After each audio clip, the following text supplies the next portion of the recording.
Вы должны это сделать. И не дай бог, меня потом вызовут, что моя группа не проголосовала.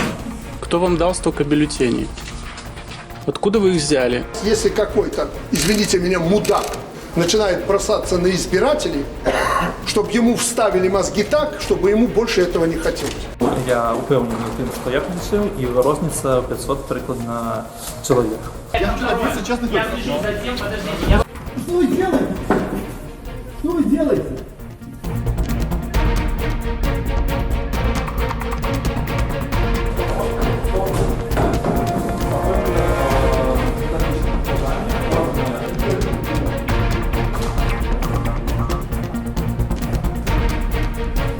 Our observation found that electoral rules are full of gaps and inconsistencies.